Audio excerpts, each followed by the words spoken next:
Hello, Keith Rucker here at VintageMachinery.org. Guys, it's going to be another odds and ends video this week, mainly because just getting my power turned back on this week. So since my last update to you guys, been pretty much without power. So if you remember my last video, if you watched the last one on the phase converter, we were in the process of upgrading the shop to 400 amps.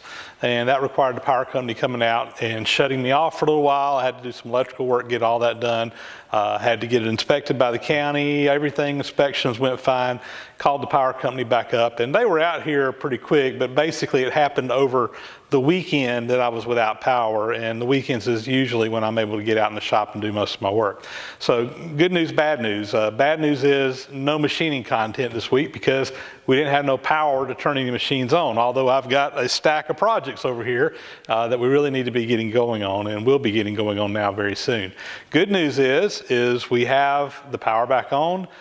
We now have 400 amp service in the shop, and we have our American Rotary phase converter is all wired up and operational, and I'll give you guys an update on that in just a few minutes here. But anyway, odds and ends, we've got some new stuff that's come in the shop. Give you guys some shop updates. Another thing that I was able to do this past weekend, even though I didn't have power in the shop, I was able to open the doors and at least have some light in here. And I got some lights, you know, in windows and up in the top. So we had some natural light in here. I started moving down a lot of stuff from the old shop, and there was a lot of sorting and organizing, going through things, trying to put things where they need to be. Still got to get some shelving in here. I think I've got a lead on where I can get some. Hopefully this coming week I'll be able to get some shelving and get put in here, and that'll really help me toward getting the shop kind of organized. But did get a lot of stuff just physically moved in here that's been over in my old shop as well. So things are getting kind of cluttered in here. I've got stacks of stuff going on, waiting to get some shelving in here where I can really start getting things organized. So with that, let's show you the electrical stuff, show you the phase converter, and a little bit of update on that. All right, so start off here. We got 400 amp service in here. So here's our new 400 amp panel, or not panel, but meter base with a meter in here. All this is now hooked up and hot, and of course that's feeding this 200 amp line that's going around to my phase converter, as well as another panel box out there so we can do some further expansion, air compressors, things like that. We had to get all this inspected. Everything passed inspection, no problem at all. County came out, everything checked out. I had consulted with some electricians, so I was, fairly certain everything was cool there. And as I suspected, didn't have any problems with that. Nice thing about our power company is I'm a part of an electrical membership cooperative. We live in a rural area, so really the big power companies don't service us here. And the nice thing about being on an electrical membership cooperative, or what we call EMCs, is that basically the customers own the company. So as a customer, I am a voting member of the electrical membership cooperative. And basically what that means is that these guys are a lot easier to work with than some of your bigger power companies. When I called them up and said, hey, can we put 400 amps in out here? It was, yeah, no problem. They came out, looked at it, said no problem at all. They even gave me the meter base. So just come by the shop, pick up a meter base, tell us when you want to shut off. We'll come out there and cut you off. And my costs from the power company to upgrade to 400 amps, zero. They were happy to do it. So everything was good there. Now, when they first came out, they weren't sure if they were going to have to trench in a new line to feed it. The guy that came out said, well, he said, I think it's big enough wires to handle the load. He said he knew the wires were big enough, but he wasn't quite sure about the distance from the transformer. So he had to go back and talk to their engineers or whatever. And fortunately, they didn't have to put in a new line. They were able to use the existing lines that were coming in here before. So everything was good there, which made it much easier to get going. So anyway, we got this going. Power's back on. Let's go look at the phase converter. So here's the phase converter. It's all hooked up and running now. Now, one question I had from folks is turning it on and off. Do I have to actually come out and flip the breakers to do that? No, there's power going to it right now. You can see the light on. That means I have single phase power going into it. To turn it on, you just simply switch that switch. It lights up when it's making the third phase or three phase power, and turn it off, same thing. it runs pretty quiet. I can't even hear it inside the shop, which is also a very nice feature as far as I'm concerned. Now the switch, I have got a remote switch ordered where I'll be able to turn it on and off inside the shop. I called up American Rotary. That is on its way to me. As soon as it gets here, I'll get that wired up, and we'll have a switch inside the shop where I can turn it on and off, which will make operation a lot easier. And I'll probably also have some type of light inside the shop that comes on when the phase converter is running, just so that I can have a visual indication. When I go leave the shop, turn the lights off, if I got a light on over here, I'll know that I need to shut this off, because it's so quiet. I could see where I could turn it on, forget it's on, go off and leave it. So anyway, we'll do that, something along those lines, so we can tell it's running. But everything is good, working good. I've powered up a couple machines with it. Everything's great. I'm really pumped and excited that we finally have our power situation under control out here at the new shop. So here's a pretty interesting new addition we got in the shop as of this week. In fact, I just went and picked this up the other day. Al Kimball, who's one of my viewers, lives up about 2 hours north of me up in Middle Georgia. He gave me a call the other day. We talked back and forth a good bit. He's a welder. He's got a real nice shop, does a lot of tractor restoration, et cetera, et cetera. But he called me up and said, hey, a friend of mine that's got a shop called me up, said they've got an old blasting cabinet. They've just upgraded to a new one or something along those lines. Anyway, they were wanting to get rid of a blasting cabinet. And they called Al up and said, do you want this thing? If you do, just come get it.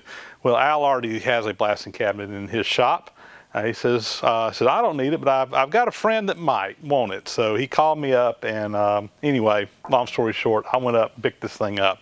So this is it's going to be a project. It's got a few issues, but the good news is that it is here, and it is, it's got a little bit of rust. I think it was maybe outside under a lean-to shelter, maybe not inside a shop.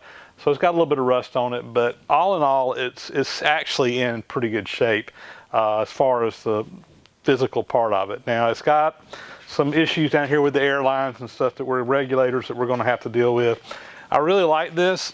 The top opens up on this, and it's hitting the wall right now, but it'll open up, and you can put parts in here. It has a door on the side that you can open up to put smaller parts in. I've got that little small, Harbor Freight type blasting cabinet that I've been using. It's out at the museum right now. But it's been somewhat limiting in its size for me, and I've had a lot of times where I've had parts that were just a little bit too big to go into it, to the point that I've even on a couple of times had parts sticking in with the door open on the end, which isn't really a good way to run a blasting cabinet. So anyway, it's got all the pieces in here. It's got the nozzle and everything to shoot. There's not a whole lot of working parts on this thing, so I feel pretty confident that this is going to be a fairly easy machine to get back up and running. We're going to have to get some new gloves for it. Don't know the condition of the lights. It actually looks like it probably will work, but need to replace the glass in it.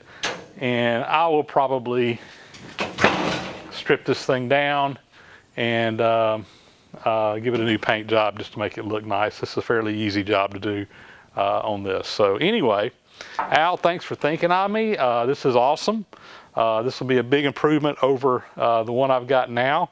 We just did the upgrades on that one with the actual gun and everything. I might even, if this one here is not working, I can probably just take the gun and the foot pedal and everything off of the one that's out of the museum and put on this one. Again, I don't foresee this being a big issue getting it running. So very nice addition.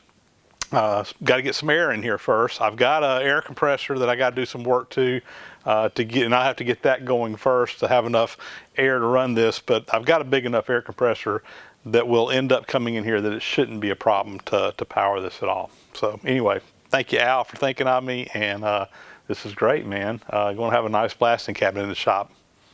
So now for some viewer mail that's come in the last week or two since we've done odds and ends, and let's see, start off with, first one here, this one comes from,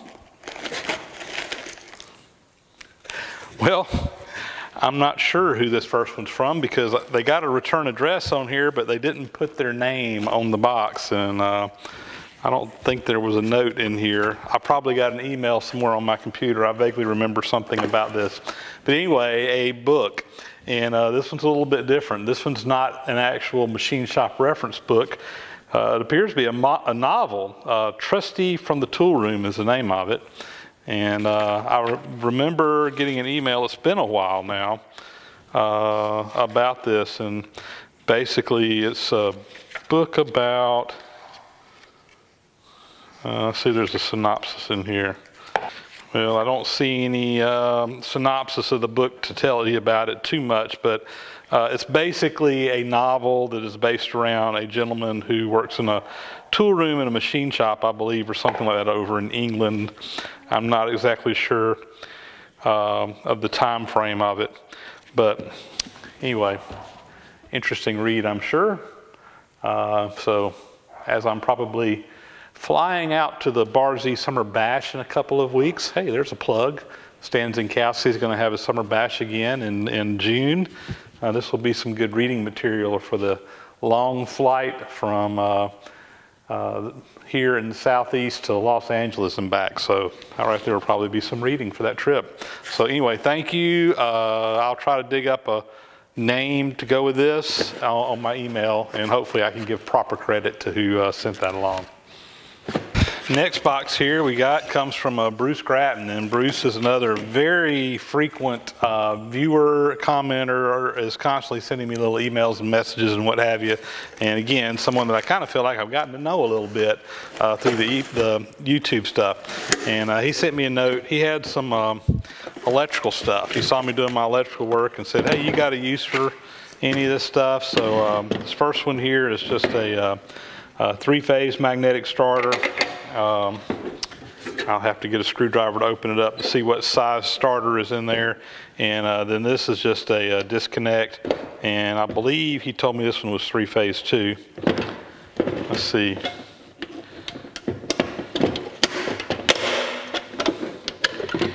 Yeah, so this one's a L1, L2, L3. So it's just a three-phase disconnect, which is handy sometimes.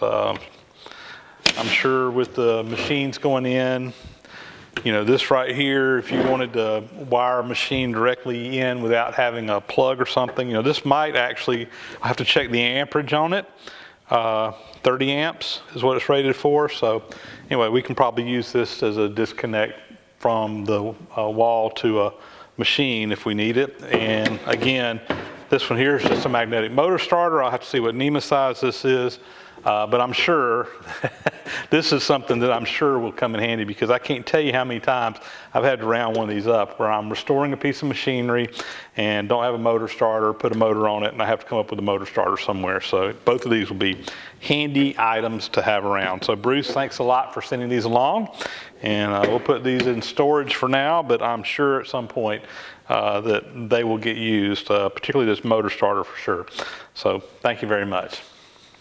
So next items here, got some really nice brand new old stock grinding wheels, and these come from Mike Tober up in Ohio. And Mike saw where I guess I'd gotten some wheels from someone else, and he said, you know what, I got some that has the 3-inch hole in it, which I need for my Landis surface grinder.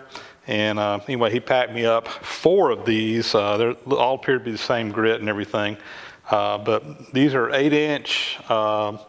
1-inch wide and 3-inch hole. Now my grinder will take up to a 10-inch diameter, but the 8 inches is not a problem. We can definitely use these. They're just a little bit smaller diameter wheels, but still plenty of room to do the grinding action. And so anyway, these will be very nice to have. I'm looking forward to getting my grinder going. In fact, over the weekend, when I didn't have any power in here, I actually started putting some parts back together on that, and I hope to have that running real soon, because I actually have a grinding job coming up pretty soon. Actually, I got to grind a special cutter for this job I'm going to be doing, making the new lead screw. I've got to actually grind a cutter because I can't find an insert that's that particular thread size. So I'm going to grind it over on the surface grinder. That's my plan. Which means that I have to get the surface grinder running before I can finish that project. But anyway, we've it shouldn't take much to get it going. And so anyway, we'll be probably giving you guys an update. I may work on that this weekend some. Have a surface grinder update, and we're going to have to do some grinding to the actual machine to get it ready before we actually can use it to really grind. So there's some stuff there down the road, and these wheels will come in handy. And speaking of grinding wheels, 3 more here. So the story on these is these came from Bob Head, who's over near Auburn, Alabama. And Bob is actually kind of involved with some of the machines that I picked up, the LeBlond, the Big Monarch, the surface grinder, all that stuff that I picked up about a year ago came from the estate of a gentleman that passed away over in that area. And Bob was involved in kind of all of the transactions going on there. And as it turned out, he ended up purchasing the property.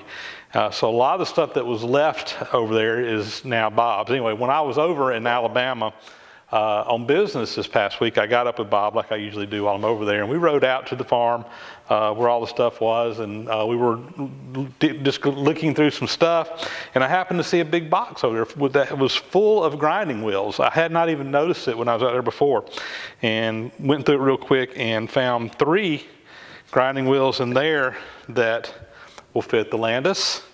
So Bob was more than happy for me to bring these back with me. So thank you a lot there, Bob. These 2, they're a little bit dusty, but they're actually in very good shape. And there's 3 different grits here. So anyway, I'm getting a collection of wheels that will definitely come in handy when we start using that grinder.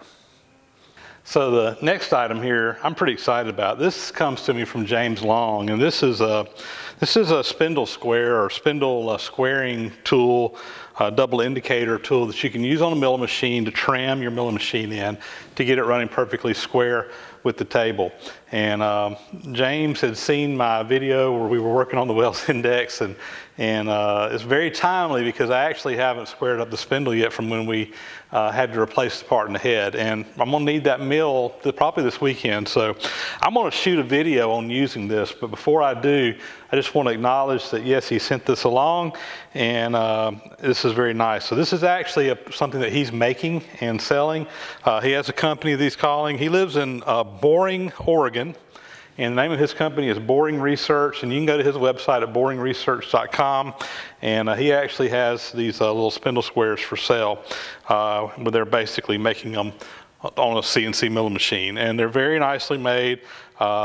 He actually sent along 2. He sent along one that has indicators, and he sent along a second one here that's just the holder. It doesn't have the indicators in it, and he sells them both ways.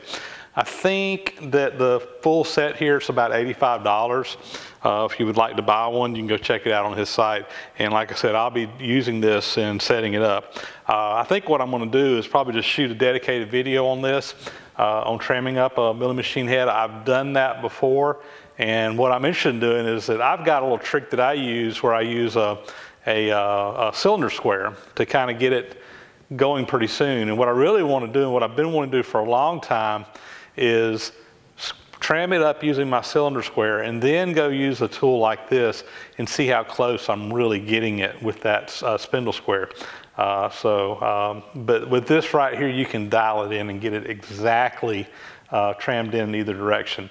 You know, my spindle square trick works very well, and for just doing a quick job, it's probably good enough. But sometimes when you want to really get it perfect, this is definitely a good tool to have. And actually, using the 2 together, I think, would be a quicker way of even using the spindle square or this kind of spindle square, because it's difficult to make the coarse adjustments. If you get it real close, you can tune it in really easily. So anyway, we'll show that in an upcoming video. Thank you, James, for sending this along, and I'm really looking forward and excited about giving this a try and seeing how it works. And again, be looking forward to a video on that coming up real soon. Well, guys, that's going to be a wrap on this episode of Odds and Ends. And as always, I want to thank everybody out there for watching. Thank you for all your comments and everything else that you guys do for me. I'm really looking forward to this coming weekend. I don't have anything planned on Saturday except coming out here to the shop and working on some projects. So we're definitely got some machining projects coming up, and hopefully we'll have some content for you guys next week where you can see some machines being used, see some chips being made. I've got several projects we need to get started on and working on, anyway, we're going to get out here and get working on that this weekend. Thanks for watching. We'll talk to you later.